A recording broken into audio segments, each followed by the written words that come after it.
Oke, selamat siang. Assalamualaikum warahmatullahi wabarakatuh. Waalaikumsalam warahmatullahi Salam wabarakatuh. warahmatullahi wabarakatuh. Halo warahmatullahi wabarakatuh. Oke, kita mulai kelas kita pada pagi hari ini dengan berdoa dulu bersama-sama. Berdoa kita mulai.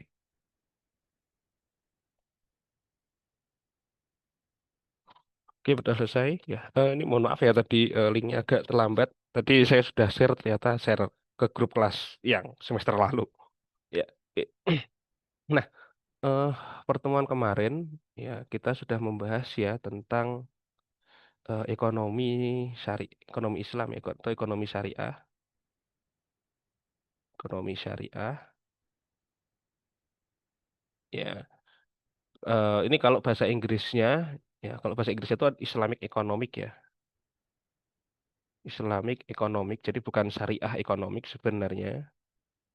Ya, kemudian kita membahas tentang lembaga ya sedikit ya kita bahas tentang lembaga keuangan syariah, lembaga keuangan syariah. Ya, dan lembaga keuangan syariah ini juga secara istilah bahasa Inggrisnya yaitu Islamic Finance ya, Islamic Finance. Ya. Jadi kalau dalam terminologi bahasa Inggris ya itu dengan kata-kata Islamic bukan syariah ya bukan syariah. Nah, oke ini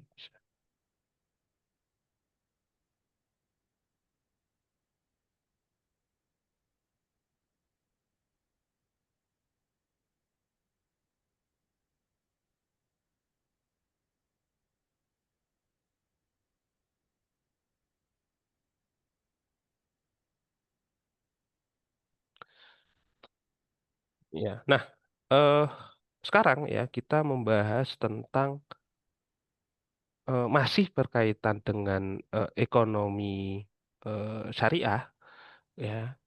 Saya sih berkaitan dengan ekonomi syariah ya, yaitu kita berkaitan membahas tentang Islamic filantropi atau dana-dana sosial dalam agama Islam atau dalam ekonomi syariah. Nah, ekonomi syariah sendiri itu tidak hanya membahas tentang aspek bisnis ya, tentang aspek bisnis atau ekonomi. Ya, yang kemarin kita bahas aspek bisnis itu ada lembaga keuangan syariah dan industri halal ya, yang lembaga keuangan syariah dan industri halal walaupun notabene itu adalah ekonomi syariah ya, tetapi tetap orientasinya itu adalah profit. Ya, jadi orientasinya tetap profit ya atau keuntungan karena ini murni menggunakan pendekatan sistem bisnis. Nah, tapi di samping itu ya ajaran di ekonomi syariah itu selain fundamentalnya tadi ya kemarin sudah kita sempat ya seperti kita bahas ya fundamental di ekonomi syariah itu adalah agar kegiatan ekonomi itu sejalan dengan prinsip syariah, prinsip syariah ya walaupun memang di sini ya ketika kita masuk terkait lembaga keuangan orientasinya tetap profit ya karena ini masuk dalam konsep bisnis ya. Nah, namun ya ekonomi syariah itu juga atau prinsip syariah itu juga mewajibkan ya adanya dana-dana sosial, dana sosial. Nah, yang wajib itu kan adalah adanya zakat ya dan beberapa lain ya yang sunnah ya atau tidak wajib itu ada infak sedekah dan wakaf. Ya. Nah, ini adalah aspek dari dana sosialnya. Ya, jadi selain memang orientasinya profit bisnis ya, tentu juga ada orientasi yang masuk ke dalam dana-dana sosial. Nah, Islamic philanthropy atau dana-dana sosial, yaitu ada zakat, ya, ini adalah wajib, hukumnya wajib, dan ini masuk di salah satu rukun Islam.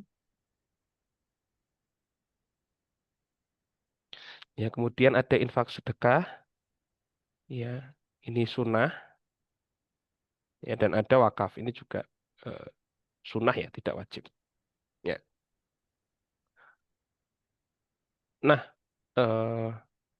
Dalam aspek ibadah kemarin sudah kita bahas, ya, itu ada yang masuknya ibadah-ibadah mahdoh, ya ibadah murni, yang itu adalah sholat, puasa, ya, zakat itu juga ibadah murni ya. Kemudian ada ibadah murni itu ada ibadah maliyah ya. Ibadah maliyah itu ibadah dengan harta. Ya, contohnya itu adalah zakat, ya, dan non wajib itu infak, sedekah, dan wakaf. Nanti kini akan aspek-aspek ini akan kita bahas di pertemuan ini. Ya. Oke. Nah, berikutnya ya, kita akan membahas tentang definisi masing-masing. Nah,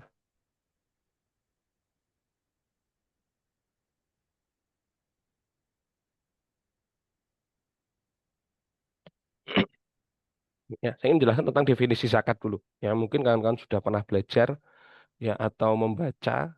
Ya, sebentar.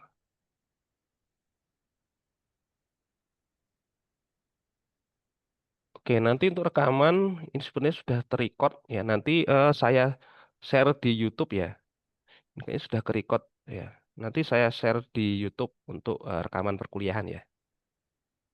Harusnya ini sudah ke rekam di cloud saya ini. Hmm. Oke, ya. Kemudian tentang zakat. Ya.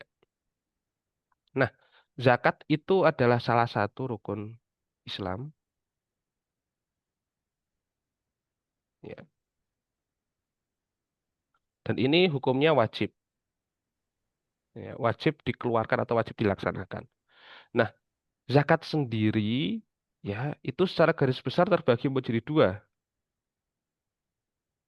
Ya, yang pertama itu adalah zakat fitrah dan yang kedua itu adalah zakat harta atau zakat mal kita sebut ya. Eh, Sebenarnya bukan zakat mal sih, istilahnya itu lebih cocok zakat harta aja ya, zakat harta. Ya, karena kalau nanti kita berbicara tentang mal ya, kalau di istilah-istilah di Indonesia ya, mal itu nanti lebih condong kepada eh, harta-harta yang sifatnya fisik ya, kayak keuntungan perusahaan, ya gaji, upah ya, itu nanti masuknya zakat mal. Tapi nanti zakat itu yang harta itu nggak hanya mal ya, jadi nggak hanya tadi ya berupa aset finansial, aset keuangan ya, tapi juga zakat pertanian, perkebunan ya, zakat kemudian zakat ternak ya, nah itu juga masuk zakat. Tapi itu istilahnya kalau di Indonesia bukan mal istilahnya. Ya, oke. Nah, zakat fitrah mungkin kalian sudah pada tahu ya, ini hukumnya wajib dikeluarkan ya sekitar 3 sok ya ukurannya atau kira-kira itu 2,7 kilogram kalau dikonversi ke beras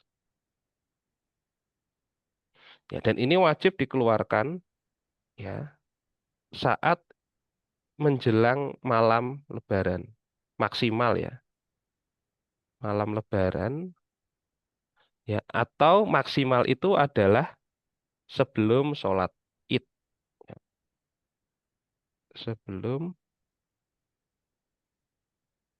sholat Id ya. Nah, ini mungkin kawan-kawan sudah pada tahu ya, karena ini wajib ya dan melekat ya hampir ke semua umat Muslim yang mampu ya kategorinya ya. Nah, eh itu untuk zakat fitrah dan kawan-kawan mungkin sudah melakukan ya. Jadi dia syaratnya itu adalah orang tersebut ya hidup ya. Jadi syarat itu orang tersebut hidup sampai malam Lebaran.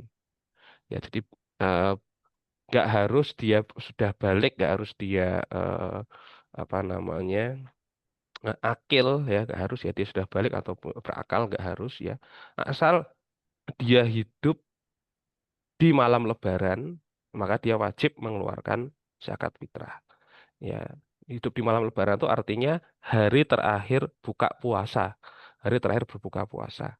Ya, tapi mengeluarkan zakatnya itu memang secara teknis harusnya di malam terakhir. Ya, tapi kadang kan untuk mempermudah, ya kita bisa mengeluarkan di hari-hari sebelumnya. Ya, tapi syaratnya itu adalah orang yang hidup sampai malam Lebaran atau setelah berbuka puasa atau pas azan buka puasa di hari terakhir bulan puasa. Ya, jadi eh, misalkan ada bayi baru lahir, itu juga wajib mengeluarkan zakat fitrah. Ya, orang tua wajib zakat fitrah. Kalau ada orang tua misalkan meninggal, orang-orang sudah sepuh ya, misalkan ada meninggal sebelum azan maghrib, maka dia nggak wajib mengeluarkan zakat fitrah ya, itu untuk zakat fitrah.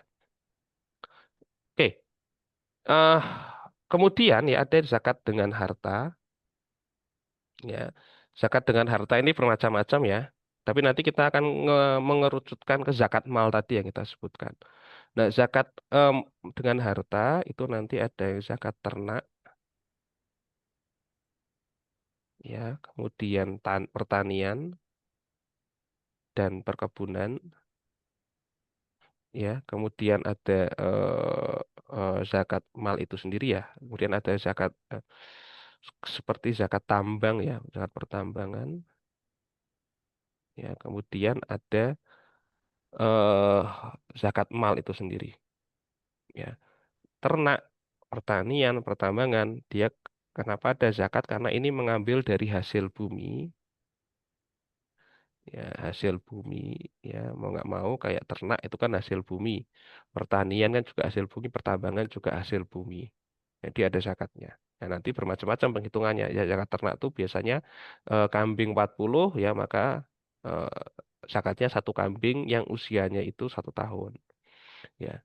Kemudian kalau sudah apa namanya 80 ya, nanti ada tambah lagi dan seterusnya. Zakat pertanian atau perkebunan ya, khususnya pertanian itu nanti ada 10% ya. Kalau pertaniannya itu tidak ada irigasi atau irigasinya itu murni dari alam ya. Cuman kalau petani itu membuat irigasi secara mandiri ya, maka zakatnya itu hanya 5%. Ya. Kemudian kalau zakat mal, nah nanti kita akan fokus membahasnya ke zakat mal ya. Kita akan fokus membahas ke zakat mal. Ya. Jadi zakat mal itu adalah zakat yang dikeluarkan atas pendapatan yang dihasilkan. Ya, kita sebut ini income aja ya, income. Ya, dan dia besarannya berapa? 2,5%. Ya, 2,5% dari aset ya, dari aset. Ya. Nah, jadi kalau misalkan ya ada nanti bermacam-macam, ini ada yang masuk ke bisnis ya atau usaha ya. Dan kemudian ada yang masuk ke zakat mal ya, penghasilan. Ya, namanya penghasilan. Nah, nanti di penghasilan ini ya dan usaha ini nanti dia punya zakat sebesar 2,5% dari upah ya, dari gaji ataupun dari profit. Ya, walaupun memang ini masih kita sebut ya, dia masih ada beberapa debatable ya, tapi kita mengambil mazhab yang dia itu tetap dikeluarkan zakatnya sekitar 2,5% dari upah atau gaji. Ya, tapi dia punya ketentuan ini kawan-kawan. Ya, ketentuannya apa? Ya, dia punya ketentuan ya, dia harus sudah melampaui yang namanya nisab. Dan yang kedua, dia melampaui yang namanya haul. Sorry, ya, ini ada lagi satu lagi zakat eh, perhiasan ya, zakat perhiasan. Ya, oke. Ya, dia harus melampaui nisab. Ya, nisab itu 1 tahun ya, harus sudah melampaui 1 tahun. Misalkan bisnis berarti sudah jalan 1 tahun, misalkan. Ya, kalau gaji juga dihitung tahunan. Ya, jadi 1 tahun, tapi kalendernya adalah kalender hijriyah ya. Ya, kalau haul, sorry, ini haul ya. Jadi haul itu ya dia sudah apa namanya sudah 1 tahun hijriah ya.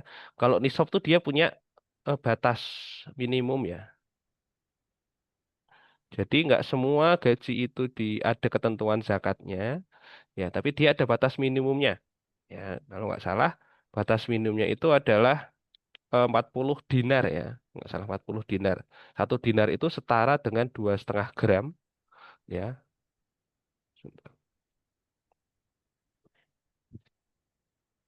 Kita dengerin azan dulu ya.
Oke, kita lanjutkan lagi ya.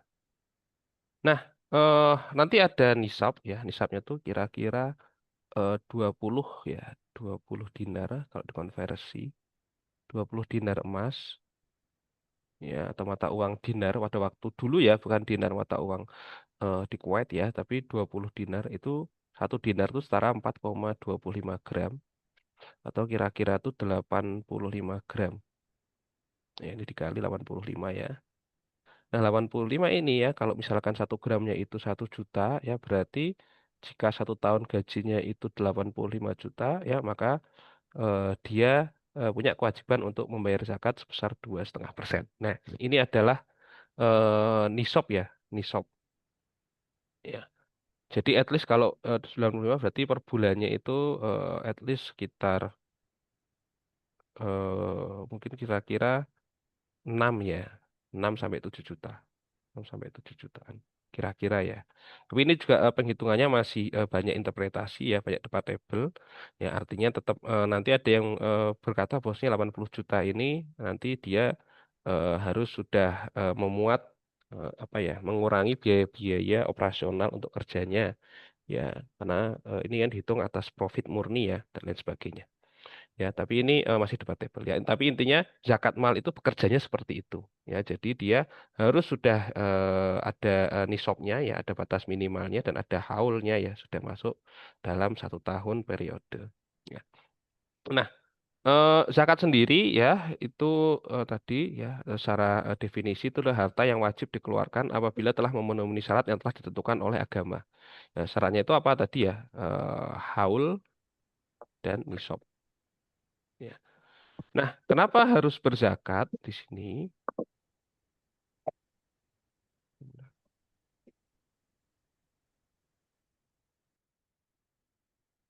Ya, kenapa harus berzakat? Ya, yang pertama itu jelas ya karena membuktikan keimanan kepada Allah ya. Artinya karena ini hukumnya ini adalah wajib, ya, hukumnya ini adalah wajib, maka melaksanakan ibadah zakat itu juga wujud kita mengimplementasikan ajaran agama Islam. Ketika kita mengimplementasikan ajaran agama Islam, berarti itu adalah sebagai salah satu pendukung bahwasanya kita itu iman kepada Allah. Karena tadi hukumnya wajib. Ya, maka ketika kita menjalankan rukun ajaran agama Islam ya berarti kita sudah memperkuat keimanan kita kepada Allah Subhanahu wa taala. Ya, yang kedua itu adalah mensucikan dan menambah keberkahan terhadap harta.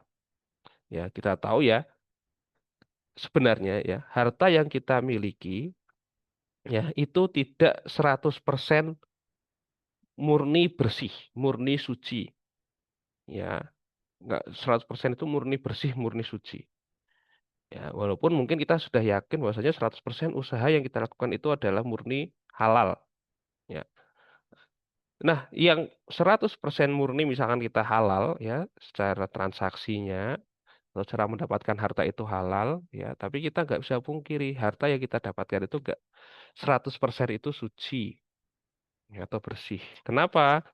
Ya, bisa jadi misalkan ya saat kita berjualan, misalkan ya kita usahanya itu berdagang UMKM berjualan, ya bisa jadi mungkin ya uang dari para pelanggan ya bisa jadi itu apa namanya didapatkan dengan cara yang tidak benar. Nah, jadi ketika mengalir ke kita, ya kemungkinan masih ada percikan-percikan atau serempetan-serempetan dari harta-harta yang tidak halal tersebut, yang bersumber dari harta yang tidak halal misalkan.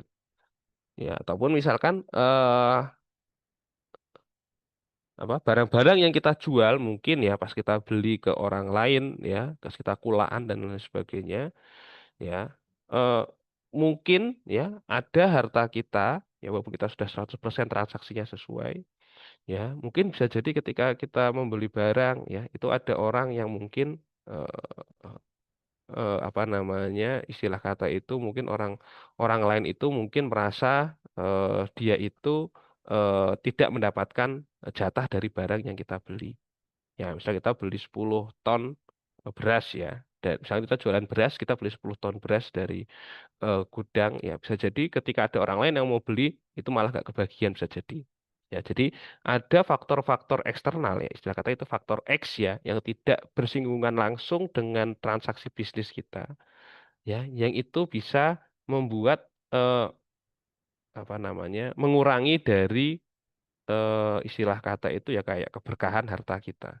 Kayak tadi misalkan kita usaha ya, kemudian misalkan kita beli nyewa ruko dan lain sebagainya ya.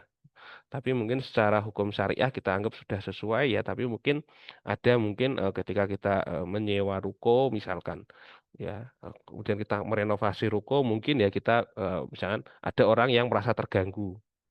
Nah, kemudian dan lain sebagainya ya misalkan kita beli barang-barang ya, yang ternyata barang-barang yang kita beli itu misalkan produk-produk dari misalkan ya orang-orang non-Muslim misalkan ya.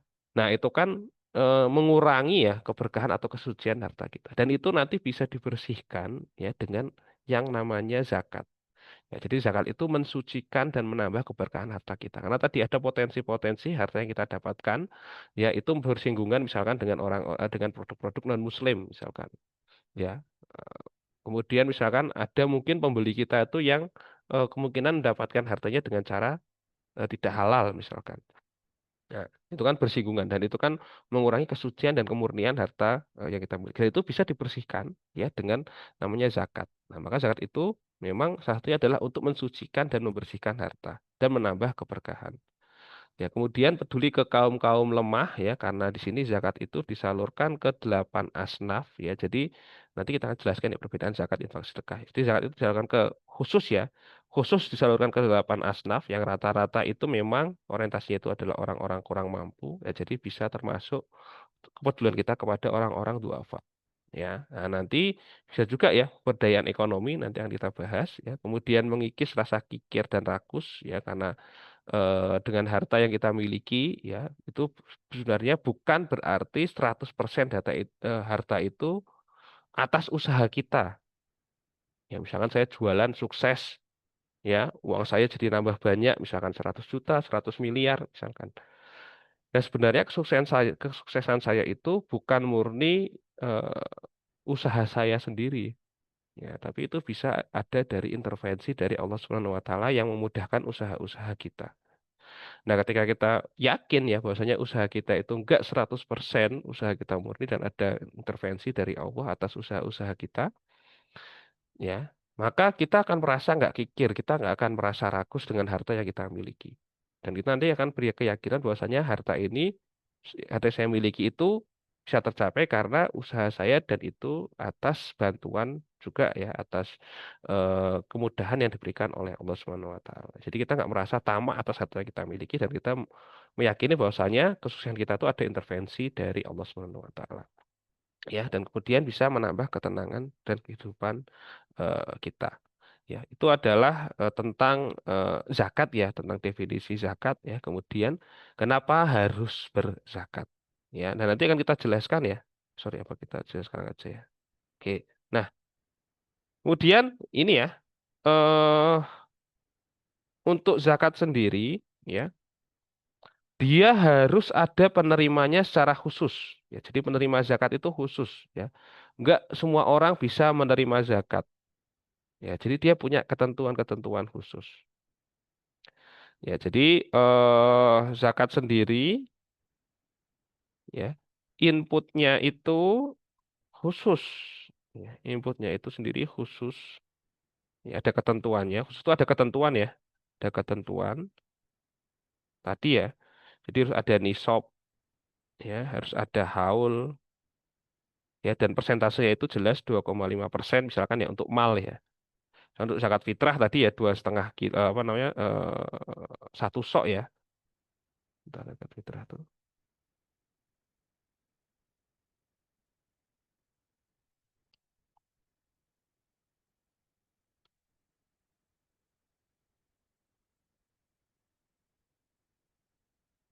Oh iya, sorry. Ya, besaran zakat fitrah itu 1 sok ya. Ya, jadi ada ketentuannya sendiri-sendiri ya. Jadi ada ketentuannya misalkan untuk fitrah, misalkan itu 1 sok. Ya. Nah, tapi zakat ini ya dia punya inputnya khusus ya. Kemudian outputnya itu juga khusus. Ya, outputnya itu khusus. Ya, outputnya itu eh dia diberikan ke 8 asnaf. Ya, 8 asnaf itu adalah 8 golongan yang bisa menjadi penerima zakat. Ya, itu ada 8. Ya, yang pertama adalah ada fakir, ada miskin. Ya, jadi fakir miskin itu kadang jadi satu ya. Kadang kita definisikan berbeda ya. Fakir itu mereka yang hampir tidak memiliki apa-apa dan tidak mampu memenuhi kebutuhan pokok hidupnya. Jadi dia nggak punya apa-apa dan dia nggak bisa memenuhi kebutuhan hidupnya. Yang agak di atasnya sedikit ya, atau level yang ada di bawahnya itu adalah miskin ya. Jadi orang yang memiliki harta, jadi dia punya aset, tapi tidak cukup untuk memenuhi kebutuhan hidupnya. Atau dia bekerja tapi nggak punya, tapi masih belum mencukupi kebutuhan hidupnya.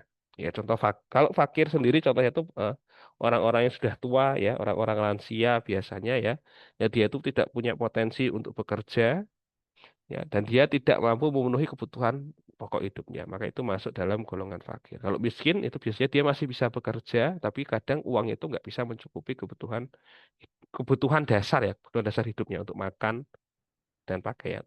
Ya kemudian ada amil. Ya amil sendiri itu mereka yang pengelola ya, amil itu pengelola zakat.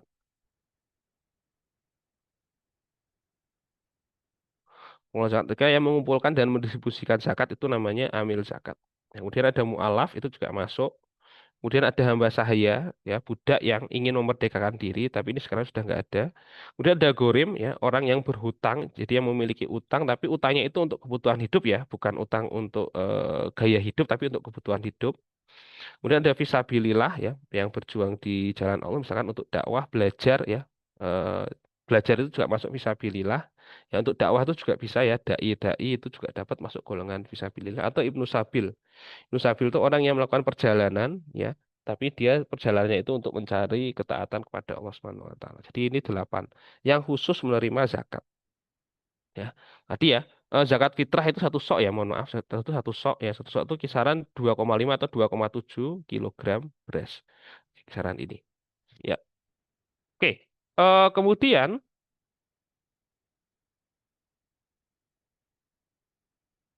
ya jadi landasan hukumnya ini ya tentang zakat ya ada dari ayat Al-Qur'an ya. Wa intabu wa aqimus sholah wa atu zakah ya. Atu zakah itu berarti menunaikan zakat. Ya, kemudian ada wa aqimus sholah wa atu zakah ya. Atu zakat itu artinya menunaikan zakat.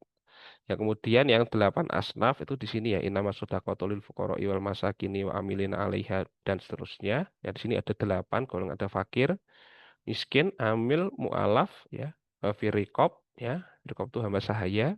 Wal ghorimin itu orang hutang dan sabilillah itu orang yang berada di jalan Allah dan ibnu sabil.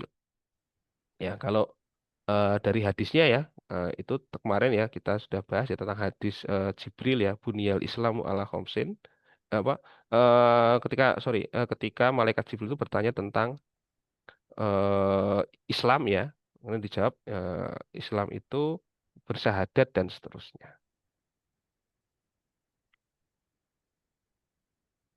Oke, ini adalah dasar ya kenapa zakat itu wajib. Ya kemarin kita sudah bahas ya dasar atau landasan ajaran agama Islam itu harus dari Al-Quran, Sunnah, Kias dan ijma. Ini ada dalil dari Al-Quran dan Sunnah. Oke, ini tadi zakat fitrah. Ya, jadi hukum mengingkari zakat. Ya, kalau ada orang yang mengingkari zakat, bilang zakat itu nggak wajib. Ya, jadi konteksnya itu mengingkari dan dia yakin bahwasanya zakat itu bukan ajaran agama Islam, tidak wajib. Ya, maka dia sudah melanggar tentang eh, prinsip dari ajaran Islam itu sendiri. Ya, cuman kalau misalkan masih nggak menunaikan zakat, ya misalkan orang nggak mau bayar zakat dan lain sebagainya, ya atau kelelayan karena dia nggak mau bayar zakat, ya berarti orang tersebut hukumnya masih sama kayak orang yang sebenarnya dia masih beriman, masih meyakini zakat itu wajib, tapi dia nggak menunaikan zakat. Ya, jadi kayak orang Muslim yang nggak sholat misalkan ya, sholat itu kan wajib, tapi orang Muslim nggak sholat, maka dia masuk dalam dosa besar ya.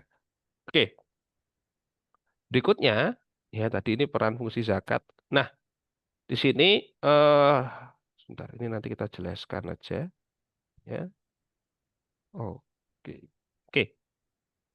Nah, nanti dampak ekonomi akan kita jelaskan ya, dampak ekonomi dari zakat infak sedekah ya nanti akan kita jelaskan kenapa zakat infak sedekah itu dampaknya bagi perekonomian itu bagaimana. Ya. Nah, di sini ya zakat itu masih sangat potensial ya di Indonesia. Ya, saat itu punya potensial. Ya, potensi zakat kita itu PDB Indonesia itu sekitar sebentar, PDB Indonesia. Ya, PDB Indonesia itu sekitar 22.000 triliun. Ya, jadi PDB Indonesia itu 22.000 triliun, ya. Nah, tapi eh, sehingga potensi zakat di Indonesia itu ada sekitar 233 triliun potensi zakat yang bisa dikumpulkan, ya. Nah, tetapi eh, pengumpulan zakat secara nasional di Indonesia itu kisaran 20 hanya di tahun 2020 ya, itu kisaran sekitar 20 miliar ya, atau mungkin kalau sekarang sekitar 150-an miliar. Ya, itu artinya masih jauh ya, belum mencapai angka 1 triliun. Tapi potensi yang dihitung itu ada 233 triliun. Nah, artinya ini potensinya masih besar ya, potensinya masih besar. Ya, nah ini ada beberapa strategi ya, yaitu ada ya digitalisasi ya, kemudian ada program-program Basnas, ada sertifikasi amil zakat dan ada pengukuran efisiensi program zakat tersebut. Oke, nah kemudian yang kedua kita membahas terkait infak ya, infak. Ya. Di sini infak dengan sedekah ya mungkin bisa kita katakan jadi satu ya, tapi kalau infak sendiri ya eh, biasanya itu masih ada eh, beberapa motifnya.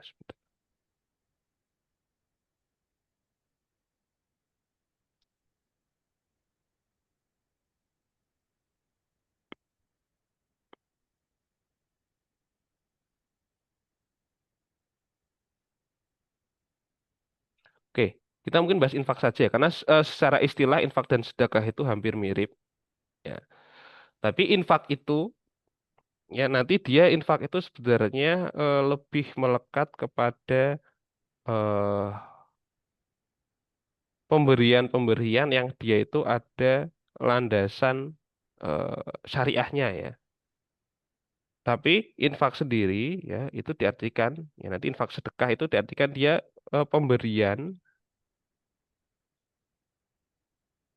ya yang dia itu hukumnya adalah sunnah ya. Kalau zakat tadi hukumnya wajib ya. Kalau infak itu sama ya pemberian ya mengeluarkan harta untuk kepentingan sesuatu tapi dia hukumnya itu adalah sunnah nggak wajib ya. Jadi bisa suka-suka kita mengeluarkan infak atau sedekah ya. Nah, biasanya istilah ya, kalau di Indonesia tuh hampir mirip sebenarnya ya, istilah antara infak dan sedekah. Tapi kalau istilah infak ya, biasanya itu dia berkaitan dengan adanya ajaran agama Islam yang mendasarinya. Ya, jadi ada ajaran agama Islam yang mendasari.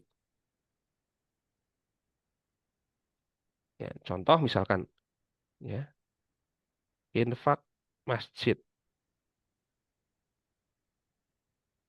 Ya, nah ini ada yang mendasari nih, karena ibadah di masjid ya itu disarankan atau dianjurkan.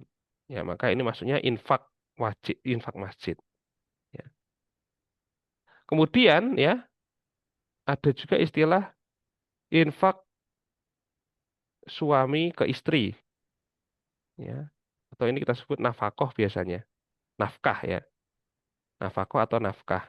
Nah, nafkah itu dari kata infak sebenarnya. Ya, jadi kewajiban suami kepada istri itu dinamakan dengan infak juga nafkah atau infak.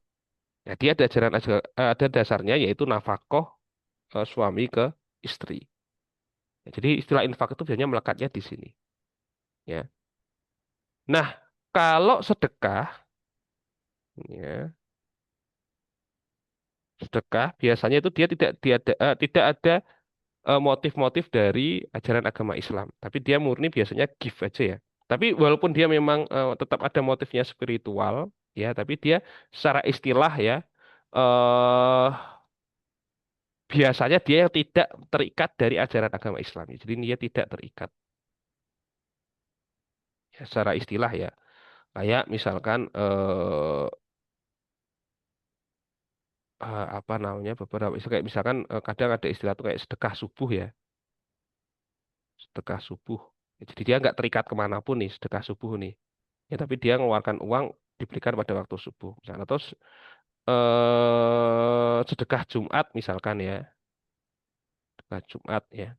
Atau misalkan ketika kita biasanya kalau kita ngobrol-ngobrol misalkan ya, misalkan ada apa namanya kita memberikan tips ya, misalkan kita memberikan tips misalkan kepada driver online misalkan ya, yang harganya semula 18.000, kemudian kita beri aja 20.000 tanpa kembalian, ya biasanya nanti kan kita istilahnya ya hitung-hitung sedekah misalkan. Ya jadi kan dia nggak ada maksudnya nggak ada ajaran agama Islam yang mendasarinya. Ya. Nah, kalau yang infak biasanya ada ajaran agama Islam yang mendasarinya tadi kayak infak di masjid. Ya, yang ini mengikat tentang ibadah di masjid misalkan. Ya, atau untuk supporting kegiatan-kegiatan masjid misalkan atau infak suami ke istri misalkan nafkah. Ya, jadi dia ada ajaran agama Islam yang mengikat. Kalau sedekah dia nggak mengikat. Ya, lebih ke yang freestyle lah istilahnya ya, freestyle ya. Kalau infak itu biasanya sudah mengikat. Ya. Nah, tetapi ya kalau untuk nafkah suami istri ini tetap hukumnya wajib ya. Sunnah itu kalau kita berbicara tentang konteks umum. Tapi kalau nafkah suami istri, ya, tapi dia biasanya memang nggak disebut infak ya, tapi disebutnya nafkah ya. Nafkah suami ke istri itu tetap hukumnya wajib ya kalau di sini ya. Tapi memang eh, secara nominal itu tidak dijelaskan atau tidak ada sesuatu yang tidak ada barometer atau parameter yang eh, pasti. Ya, artinya kan dia yang penting memenuhi kebutuhan hidup istri misalkan ya. Jadi kan parameternya itu aja, tapi kan besarannya berapa ya, apakah dia 10% dari gaji, 50 atau 100% dari gaji, misalnya itu kan nggak ada parameternya. Yang penting dia memenuhi kebutuhan itu. Tapi kalau nafkah, infak yang suami istri ini wajib, ya, tapi kalau misalkan infak masjid, ya infak sekolah, ya itu hukumnya adalah sunnah ya. Tapi kita kan berbicara konteksnya yang infak masjid ini ya, mungkin infak masjid, infak sekolah dan lain sebagainya. Ya, kalau sedekah tadi dia tidak mengikat ya, kayak sedekah subuh, sedekah Jumat, misalkan tips ya, itu maksudnya adalah sedekah. Nah, dan infak atau sedekah ini ya, dia secara nominal ya, kemudian secara besarannya, kemudian tentang syarat-syaratnya, kemudian tentang objeknya ya tadi ya outputnya itu nggak ada ketentuan yang mengikat ya jadi mau orang kaya orang penghasilannya terbatas tadi ya misalkan belum nyampe nisab ya atau apapun ya itu tidak ada kriterianya jadi siapapun boleh infak atau sedekah ya kemudian besarannya juga nggak ada ketentuannya mau 1.000, 2.000, 3.000, 4.000, 5.000 nggak ada ketentuan untuk infak atau sedekah. Dan nggak ada syarat-syarat yang mengikat. Ya, tadi misalkan harus ada objek-objek tertentu juga enggak. Ya, kemudian objek yang disalurkan pun nggak mengikat. Ya, nggak harus fakir miskin. Ya, dan nggak harus 8 asnaf, bisa bebas.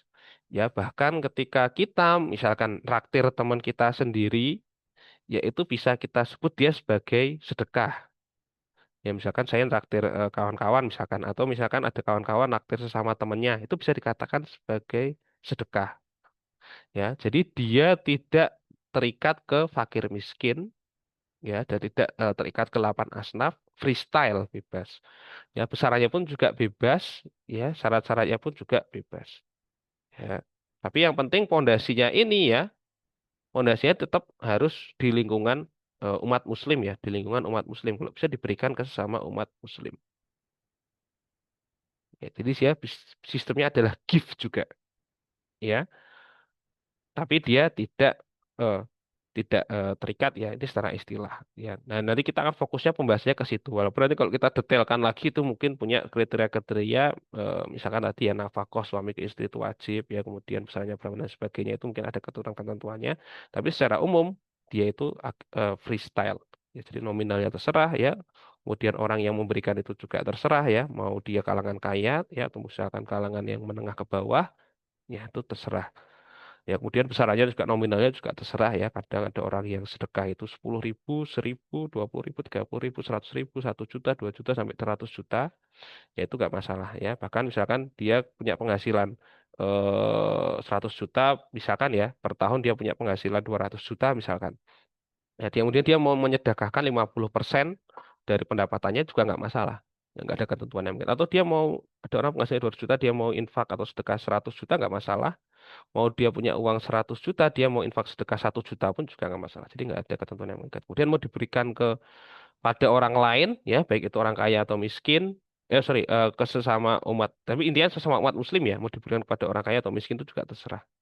Ya, secara prinsip itu terserah. Tapi nanti tetap ya, yang akan kita bahas di sini karena ini masih dalam lingkup ekonomi Islam, ya.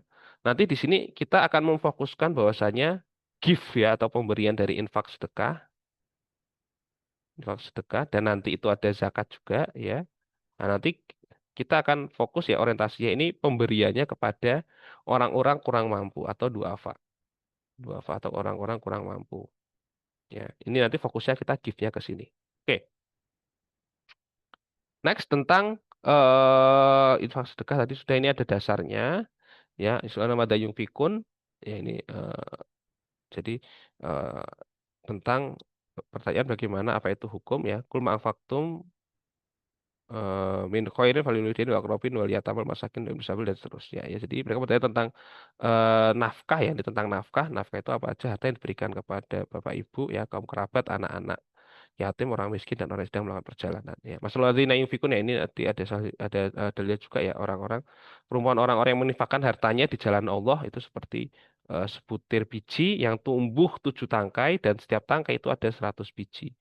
Ya, Allah melipatkan bagi siapa saja dia kehendaki dan Allah Maha mengetahui. Jadi ketika orang menginfak ya, itu ibaratnya itu seperti infaknya itu seperti 1 biji dan 1 biji itu tumbuh 7 tangkai dan setiap tangkai itu menumbuhkan 100 biji lainnya. Jadi kelipatannya itu 700 kali. Ya, oke. Kemudian ya ini sedekah tadi sudah ya.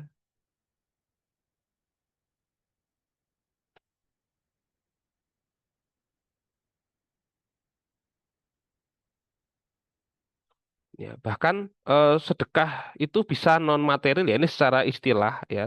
Tadi secara istilah sedekah pun bisa non material. Ya, berbuat baik ya kayak ini ada sebuah hadis ya tabasumuka nahwa ahaika sodakoh ya. Bahkan kita tersenyum saja ya kepada orang lain itu kita bisa dikatakan sedekah. Ya, secara istilah ya, secara istilah. Tapi nanti tadi lagi-lagi ya kita framekan bahwasanya nanti zakat infak sedekah itu masuk dalam aspek Islamic filantropi ya, yang itu masih masuk dalam komponen ekonomi syariah. Ya, jadi nanti memang muatannya harta. Ya, jadi sedekah sendiri secara istilah itu kita tersenyum ya, kita berbuat baik ya. Bahkan ada hadis ya, ketika kita menanam sesuatu, nanti akan kita bahas di SDGs ya. Jadi ketika menanam pohon dan pohon itu berbuah, kemudian buahnya dimakan oleh manusia, baik itu manusia itu meminta langsung atau mencuri. Ya, jadi kita punya pohon, misalkan kita nanam pohon, pohonnya itu jadi pohon yang besar, mengeluarkan buah, kemudian buahnya itu dimakan oleh manusia. Ya, walaupun manusia itu minta secara baik-baik atau bahkan ketika orangnya itu mencuri, ya, dan dimakan, nah itu menjadi sedekah bagi kita. Atau buahnya itu dimakan oleh hewan. Ya, jadi dimakan oleh hewan, misalkan dimakan oleh tupai, ya, dimakan oleh kelelawar, ya, dimakan oleh monyet, misalkan. Itu juga dikatakan sebagai sedekah. Ya, jadi sedekah itu bisa material dan non material. Ya, tapi nanti framework kita ya, tadi ya, karena sedekah lebih tapi framework kita nanti ZISFAF itu ZIS ya, zakat infak sedekah itu nanti masuk dalam kriteria ekonomi Islam. Oke. Nah, ini konsep dari zakat infak sedekah ya. Zakat zakat itu hukumnya wajib ya, fardul ain ya. Kemudian eh sorry ini kayaknya enggak usah kita pakai deh. Ya. Yang penting intinya zakat itu hukumnya wajib, ya. Infak sedekah itu hukumnya eh, sunnah ya, hukumnya sunnah. Oke. Kemudian ya, yang berikutnya, ini ada lembaganya enggak? Oke. Ya, yang berikutnya tentang wakaf ya. Jadi kalau zakat infak sedekah ya, zakat infak sedekah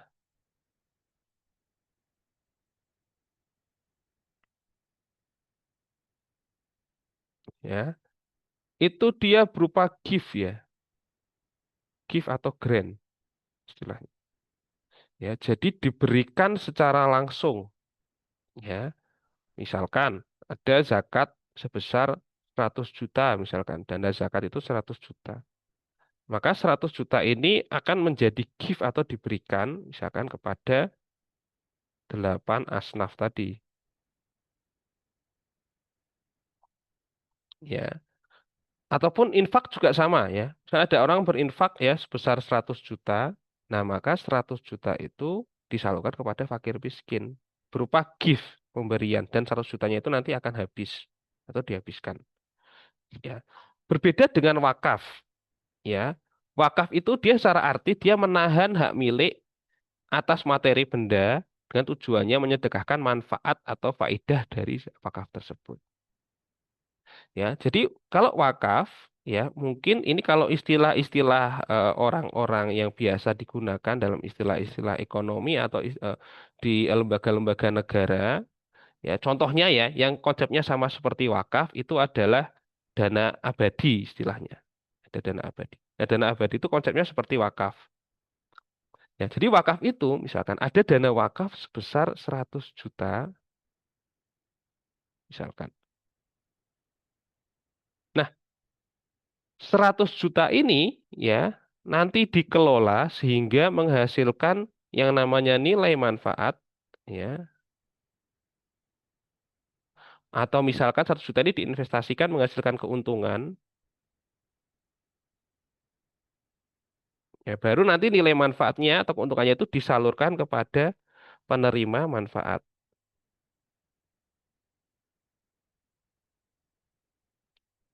ya. Misal 100 juta ini ada manfaat ya atau diinvestasikan punya keuntungan misalkan 3 juta nih keuntungan bersihnya. Baru 3 juta inilah yang disalurkan kepada penerima manfaat. Tetapi 100 jutanya masih tetap. Nah, ini kan konsep seperti dana abadi. Dana abadi itu berarti ada dana misalkan 5 triliun, 10 triliun. Nah, dana 10 triliun itu dikelola sehingga menghasilkan keuntungan. Nah, baru keuntungannya itu disalurkan ke misalkan untuk kegiatan-kegiatan sosial. Nah, sama kayak wakaf itu konsepnya seperti itu. Ya, jadi konsep dasarnya itu adalah wakaf tadi. Ya, jadi ada dana 100 juta. Ya, kemudian nanti ada nilai manfaatnya dan nanti disalurkan kepada penerima. Itu adalah konsep wakaf, ya. Atau mungkin wakaf-wakaf yang tradisional sama, ya. Jadi kayak ada bangunan berupa masjid, misalkan, ya. Nah, masjid ini konsepnya adalah wakaf, ya, baik tanah atau bangunan, ya. Dan masjid ini punya nilai manfaat nih. Apa nilai manfaatnya? Masjid itu kan untuk tempat ibadah, misalkan.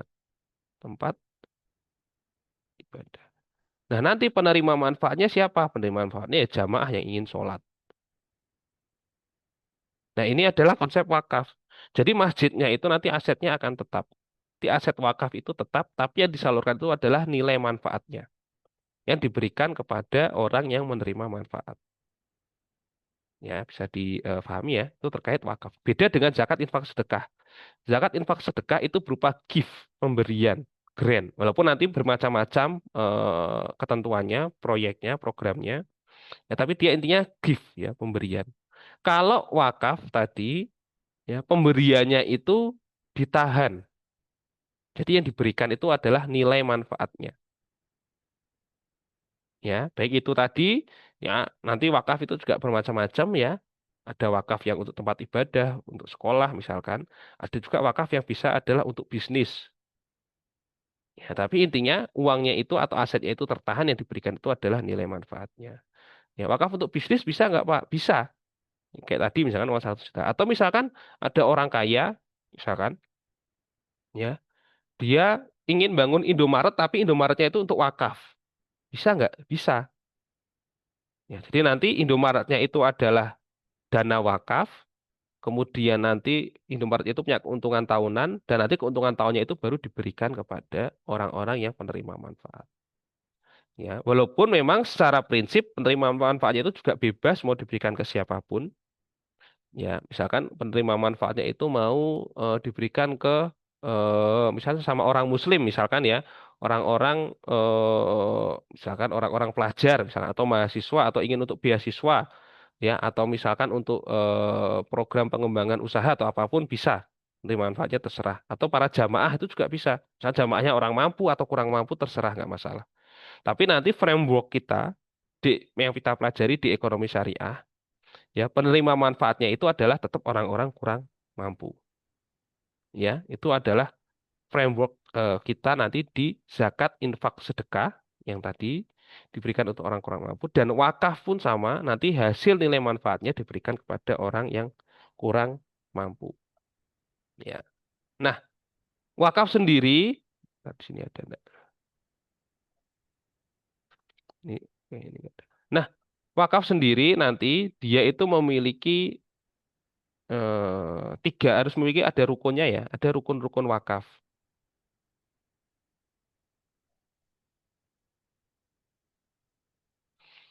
Yang pertama, harus ada yang namanya wakif.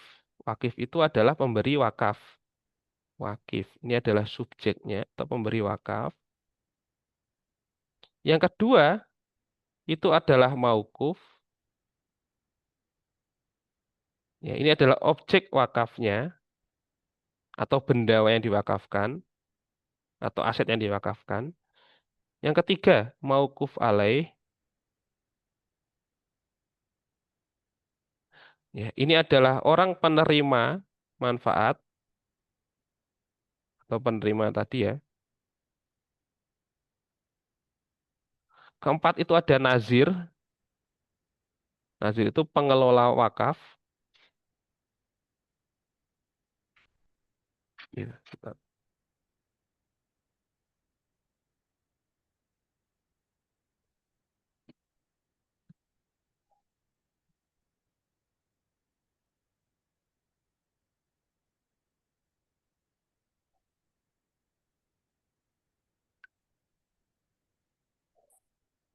ya. Dan nanti mungkin ada satu lagi ya. Ada satu lagi di sini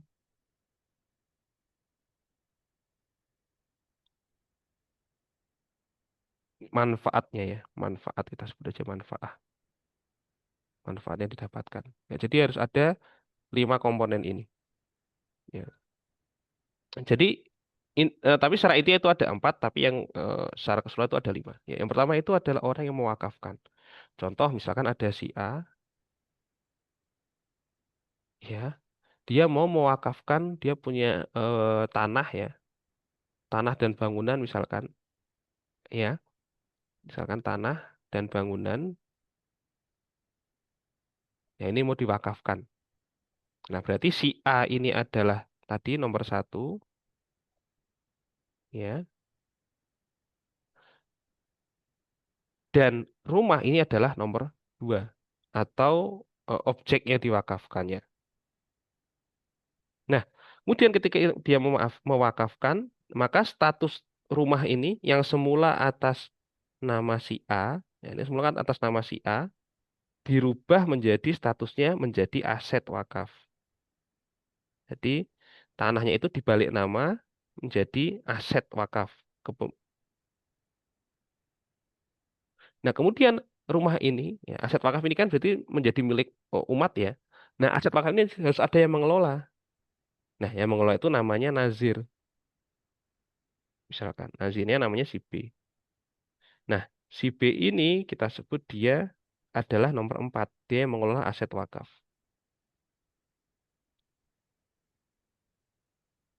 Nah, nanti rumah ini mau diapakan? Ya, misalkan mau jadi tempat ibadah. atau mau untuk bisnis, ya dibuat Indomaret dan lain sebagainya misalkan. Ya. Nah, itu kita sebut dengan nilai manfaatnya. Ya, nanti manfaat yang akan didapatkan.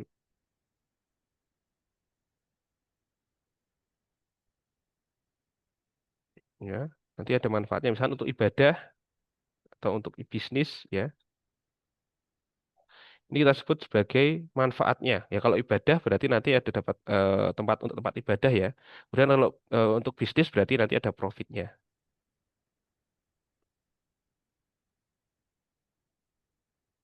Ya, ini kita masuk ke yang nomor tiga atau rukun yang ketiga. Kemudian yang terakhir, ya, ketika dia ada bisnis atau apapun itu, ya, nanti dia harus ada yang menerima, ya, penerimanya. Nah, penerima kita sebut mauquf alaih. Ya, penerima kita sebut mauquf alaih. Ini adalah tiga. Manfaat ini berarti lima ya, sorry. Ini adalah lima, ini adalah tiga. Jadi unsur ini harus ada. Jadi yang saya jelaskan ya, mungkin ini unsur transaksi biasa, tapi yang jelas dia harus ada pengelola ini. Wajib ada nazirnya. Ya, nazir itu siapa? Ya, dia yang mengelola aset wakafnya. Ya, si A tadi pemberi wakaf, ya, objek itu misalnya tanah bangunan, jadi diserahkan kepada nazir. Jadi nanti asetnya itu jadi milik umat, tapi harus ada yang ngelola. Ngelola namanya nazir, ya, nazir wakaf, ya. Kemudian eh, nilai manfaatnya apa tadi untuk apa rumah itu nanti misalnya untuk ibadah, nanti misalnya tergantung nazir ya, mau dibuat untuk ibadah misalkan atau untuk usaha juga bisa. Ya, kemudian nanti ada penerimanya siapa, misalnya untuk profit misalnya tadi ya, tadi penerimanya kita kerucutkan misalkan ke fakir miskin misalkan. Tapi bisa bisa apa aja ya sebenarnya bisa freestyle ya bisa nanti diberikan untuk pekerjanya atau apapun itu tetap terserah dari nazir tersebut ya. Dan nazir ini ya dia juga bisa berupa orang atau yayasan tapi dia sudah tersertifikasi sebagai nazir ya. Baru nanti si nazir ini nilai manfaatnya ya diberikan kepada penerima manfaat. Ya, entah nanti misalnya untuk ibadah yaitu penerima manfaatnya adalah jamaah dan lain sebagainya. Ya, itu adalah untuk mekanisme wakaf. Jadi ada beberapa unsur ya, wakif, maukuf alaih, ya, kemudian nazirnya, ya, dan kemudian ada manfaatnya. Ya, jadi nanti aset wakafnya itu menjadi milik umat, ya, menjadi milik umat, tidak lagi menjadi milik perorangan, tapi milik jamaah. Ya, nanti dia ada nazir dan nanti nazir itulah yang mengelola tanah wakaf tersebut.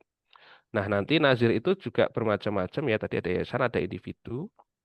Ya, dia yang kalau resmi berarti dia sudah tersertifikasi dan lain sebagainya.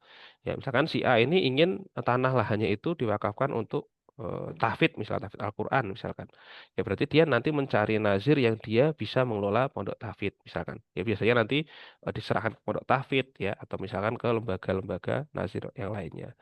Ya, atau misalkan si A ini ingin rumahnya dikelola untuk bisnis misalkan. Berarti dia milih nazir yang dia bisa mengelola bisnis misalkan. Ya, biar nanti nilai manfaatnya lebih kelihatan secara ekonomi misalkan. Ya, dan lain sebagainya.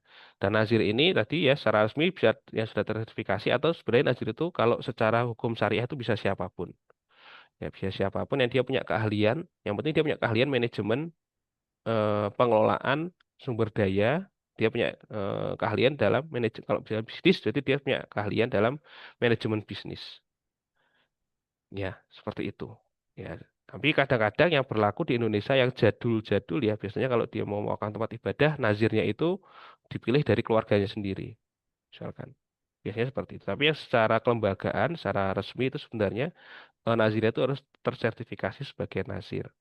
Ya secara baik secara individu atau secara yayasan kan kadang ada ya bangunan-bangunan yang mau diserahkan ke pondok pesantren misalkan ya atau misalkan ada bangunan yang memang dia itu mau dikelola secara bisnis ya itu juga bisa ya seperti itu kemudian ini ya tentang wakaf ya dalilnya ya sebenarnya secara Al-Quran itu nggak ada dalil yang mengikat secara pasti Ya, cuman adanya dengan istilah-istilah nafkah-nafkah ini, ya. Cuman kalau dari hadis itu ada ya. Jadi tentang sedekah jariyah, ya sedekah jariyah itu secara bahasa itu dikatakan sebagai wakaf, ya, sebagai wakaf. Ya itu untuk wakaf dan nanti ya secara perkembangan yang modern. Ya, wakaf sendiri itu tidak hanya wakaf berupa bangunan ya. Kalau mungkin kita yang lihat wakaf-wakaf tradisional itu kan bangunan tanah dan bangunan kayak masjid ya. Itu wakaf-wakaf yang istilah kata ya wakaf-wakaf yang tradisional ya. Tapi sekarang ya wakaf itu bisa apapun. Ya, kalau wakaf tanah dan bangunan ya kita sebut dengan dia adalah wakaf benda tidak bergerak. Ya, tapi wakaf benda bergerak ini sekarang sudah perkembangan ya sudah disahkan itu bermacam-macam. Ya bisa berupa uang, ya bisa berupa saham itu juga bisa, ya. Kemudian bisa berupa kendaraan ya, mobil itu juga bisa diwakafkan, ya. Kemudian kendaraan, kemudian bisa berupa aset-aset keuangan lainnya ya kayak saham, uang. Ya, kalau yang ini tuh ada kendaraan ya, bahkan paten atau hak kekayaan intelektual, ya itu juga bisa masuk dalam kategori wakaf. Ini kita sebut dengan wakaf benda-benda bergerak. Tapi kalau wakaf benda tidak bergerak itu hanya tanah dan bangunan. Oke, itu ya tadi untuk zakat, infak, sedekah. Nanti lembaga pengelolaannya kita lanjutkan di pertemuan depan aja. Ya, kemudian dampak ekonomi nanti kita lanjutkan di pertemuan depan aja ya. Dampak ekonomi dari zakat, infak, sedekah. Bagaimana zakat, infak, sedekah itu bisa. Ya, jadi zakat infak sedekah itu biasanya disingkat dengan ziswaf, ya. Nah, bagaimana ini pengelolaannya pengelolaan secara kelembagaan,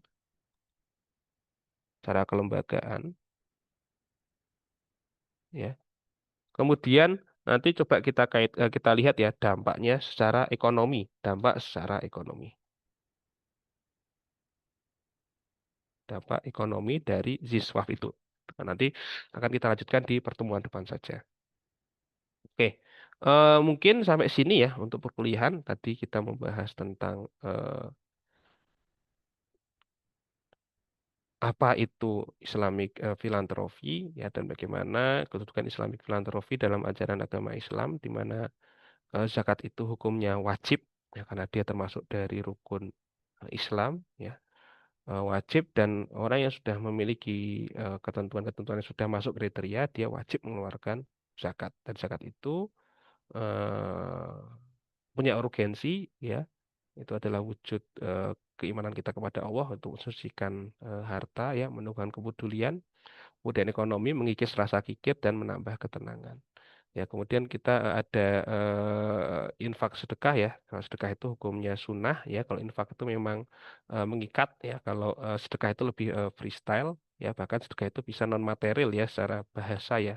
Kayak tersenyum itu juga masuk dalam sedekah. Tapi nanti framework kita itu adalah yang orientasinya adalah berupa uang ya, berupa harta atau mal tersebut.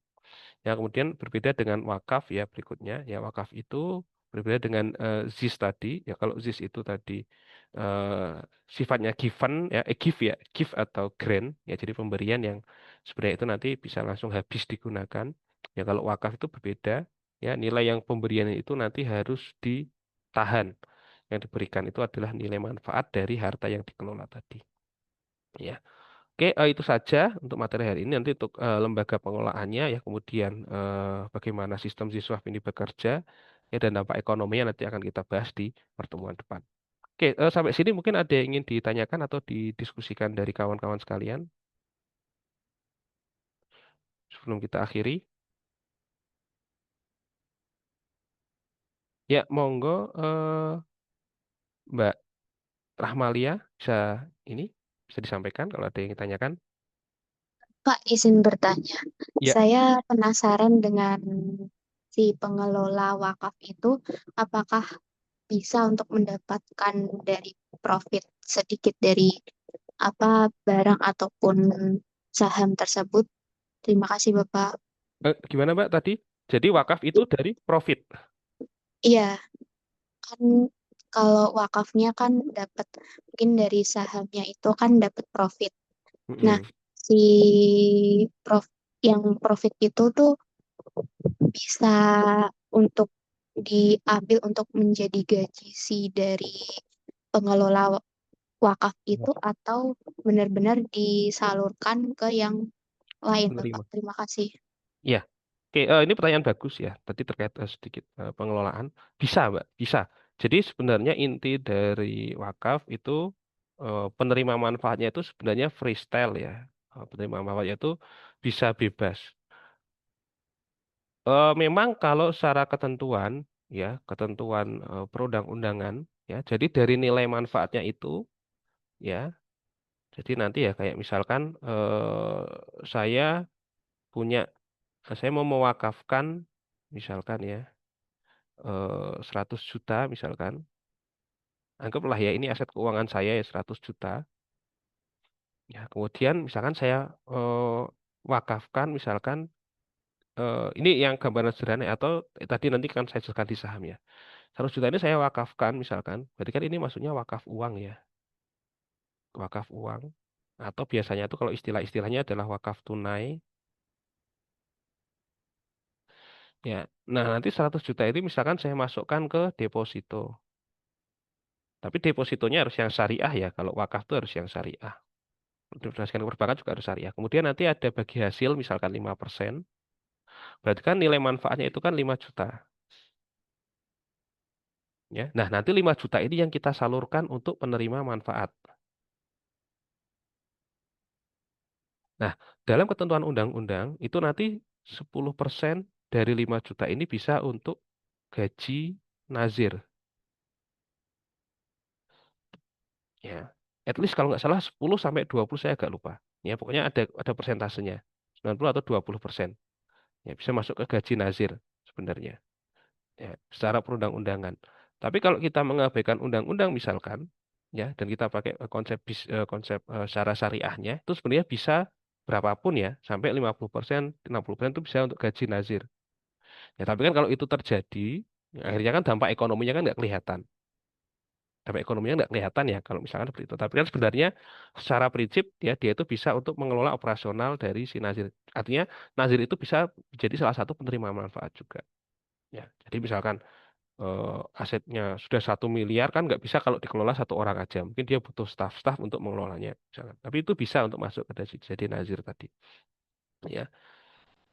Nah nanti misalkan, ya, kemudian eh, misalkan ya 20% ya untuk masuk ke 100 juta ini lagi, bisa nggak? Bisa. Ya, jadi nanti 20% misalkan, kalau uang kan nanti kan ada inflasi dan lain sebagainya, nanti katakanlah aja untuk menjaga inflasi atau untuk menjaga nilai aset. Itu bisa. Baru nanti sisanya misalkan 60% dibagikan untuk penerima manfaat ini. Yang murni misalnya untuk fakir miskin.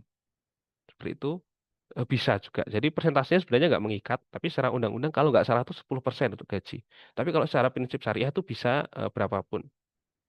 Ya, nanti mau misalkan 40% untuk gaji karyawan itu juga bisa. Ya, tapi kan itu lagi-lagi ya mengurangi dampak ekonominya.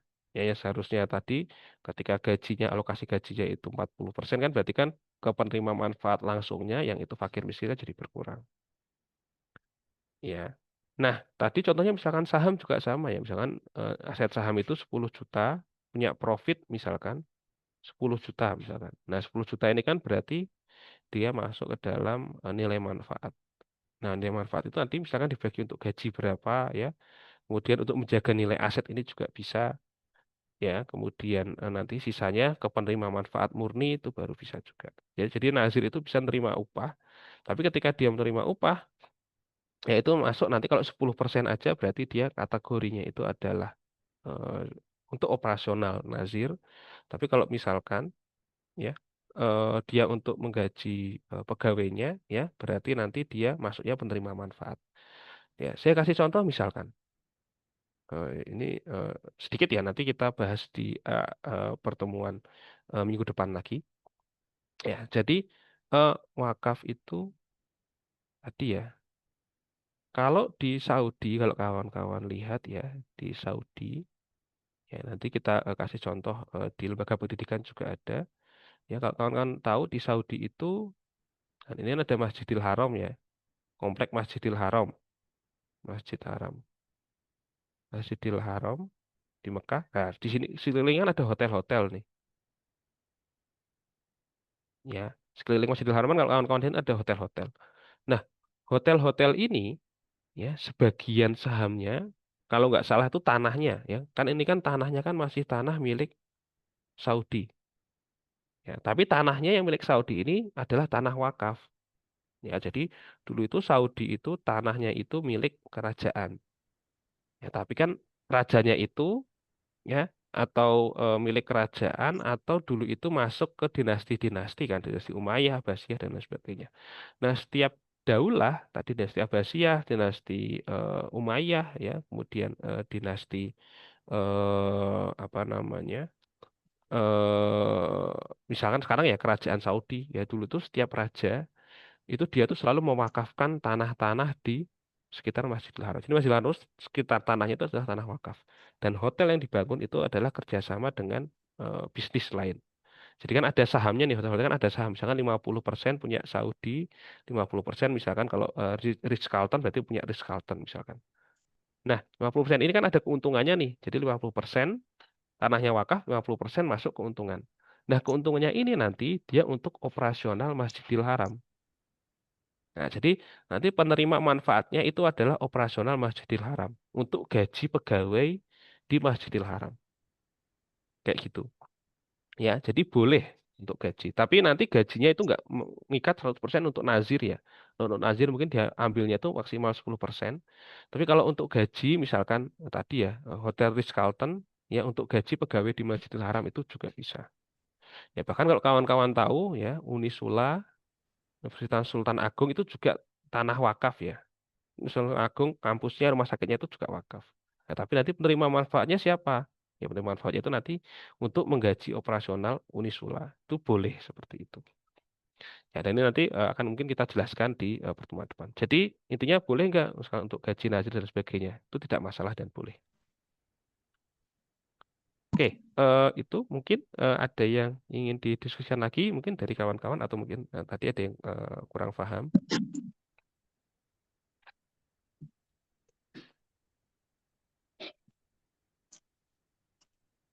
Mungkin ada lagi yang ingin ditanyakan. eh saya kira cukup ya. Nanti kita lanjut pertemuan depan. Ya, nanti pertemuan depan nanti kita bahas kelembagaannya, ya, kelembagaan tentang zakat infak sedekah ini ya. Bagaimana sih proses bisnisnya ini berjalan? Ya, misalkan dana zakat masuk nanti disalurkan kemana aja ya, bagaimana caranya, metodenya bagaimana. Dan nanti kita bahas di pertemuan depan. Ya, oke. Saya kira cukup. Kalau nggak ditanyakan, nanti untuk video nanti saya upload ke YouTube ya. Nanti saya share melalui grup saja. Ya, oke. Terima kasih ya. Kurang lebihnya mohon maaf. Kita akhiri pertemuan kita pada eh, siang hari ini dengan berdoa dulu bersama-sama. Berdoa kita mulai.